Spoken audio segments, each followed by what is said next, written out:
Okay, let's do it. Hello there, and welcome to another interesting stuff where we dive into a topic of interest in the homeschool educational supplement. Yes, we touch on topics that other people kind of ignore, it passes them by, but we stick our noses in and see what we can find out and learn. And today we are looking at etiquette in Victorian relationships. So, have you ever had that awkward situation where you walk into a lift and you don't know if you should say something or not say something? Maybe you're not exactly sure where you should stand. You know how close to another person should you be? Well, that's etiquette. It's what we should do socially to be polite, to be nice to other people. And it's very difficult to know what the right thing is to do socially because it's different at different ages, it's different at different times, it's different in different countries, in different cultures, in different religions. But anyway, and either way, there's always a right way and a wrong way to do things. So let's check out how relationships were, let's say, organized in Victorian society. For example, did you know that an unmarried Victorian young woman was always chaperoned at every social event she attended? At dances, for instance, etiquette dictated she could not dance more than twice with the same man. For his part, her partner would not dare to take her hand until it was offered to him. And my, how things have changed. The dances have changed. The music has changed. All those social patterns and habits have changed. What do you think? Was it better back then? Well, let's have a look at a few more examples. And in our first example, we're going to realize just how tough life was way back in the Victorian times, which is the time of Queen Victoria, which is, how far back are we going? About 150 years, I imagine. Right. Let's take this example. And so a young man is standing in a crowded park and he sees a beautiful young woman twirling a blue parasol on her shoulder. He suddenly recognizes her. It was the girl from the dance. The young man could hardly believe his luck. He had not been able to stop thinking about her since the day they had met the evening before and shared 2 dances. His heart raced as she approached and smiled. And so he smiled back and raised his hat. She walked past him without even a flicker of recognition, her glance passing over him and moving swiftly on. He was puzzled. But his friend explained gently that although the couple had been introduced for the purpose of a dance, this was not the same as a social introduction.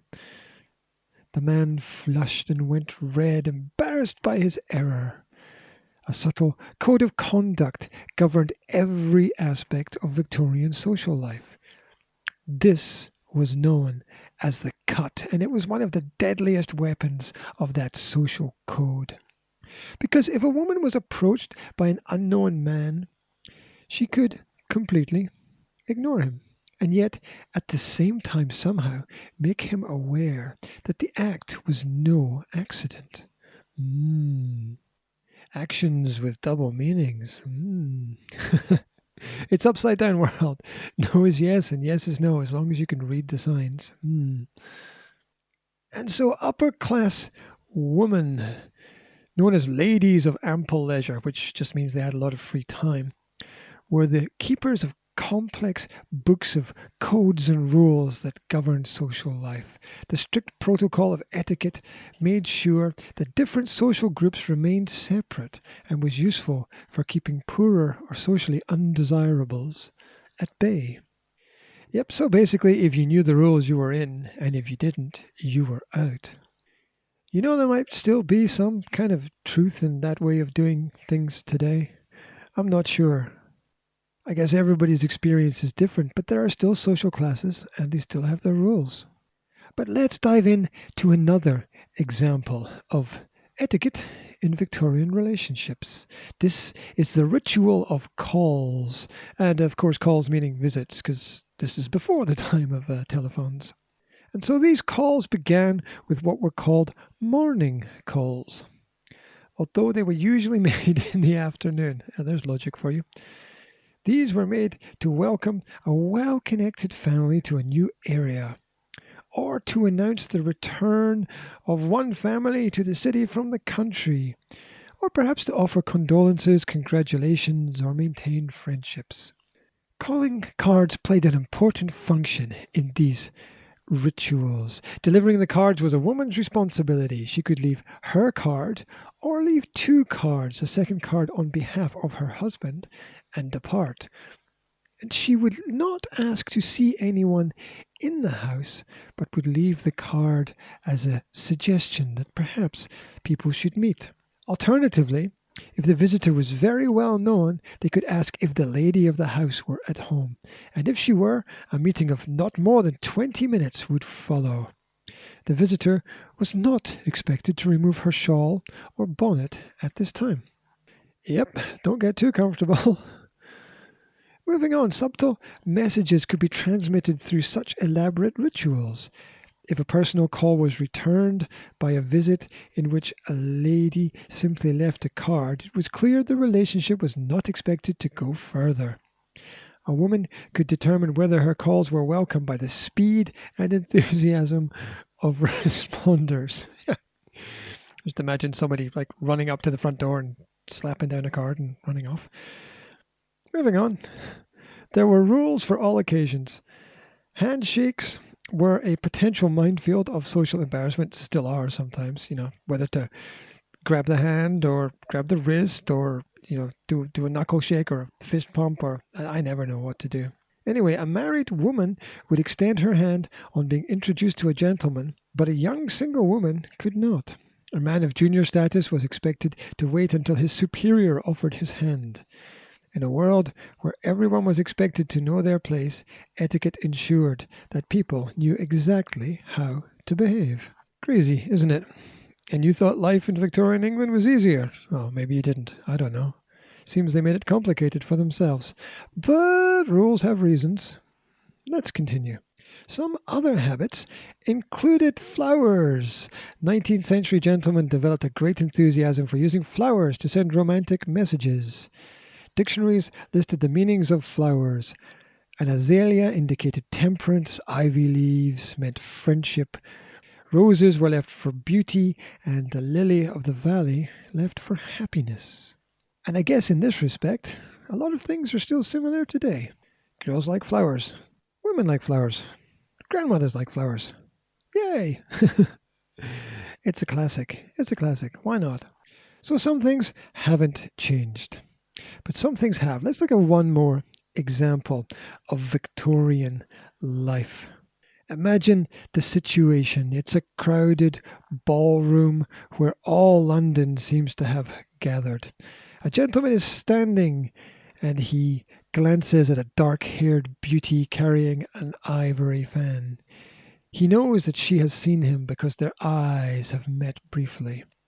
Now she holds the fan fully open in her hand in a gesture that he knows means, "Come and talk to me."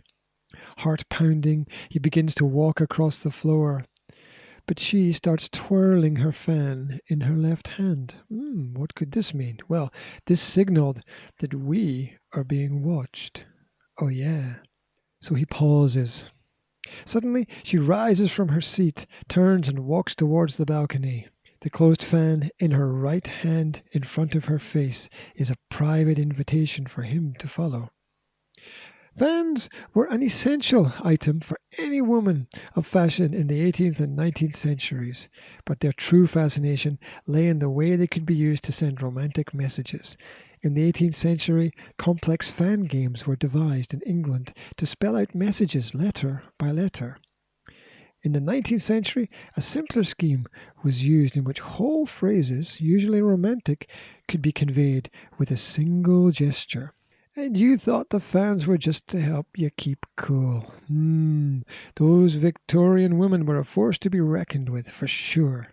And if you didn't know what you were doing, well, you didn't have a chance. You've got to know the rules of the game. So what do you think? Is life easier now? Is it better? Easier is not always better. So our relationships that we have today and the way people meet up, is it better than it was before? I don't know. I don't know about all this digital sphere. I don't know about all this digital dating. I'm not sure that that's the way. Sometimes I long for the classical world, and sometimes I don't. Some things get easier. Some things, well, they just go the other way, don't they? Anyway, that's how it was. That was the etiquette in Victorian relationships. I hope that you learned something new. I hope that was interesting for you. If you want a different topic, let me know and I'll be happy to research it and present it to you. As usual, under the video, you will find some comprehension questions.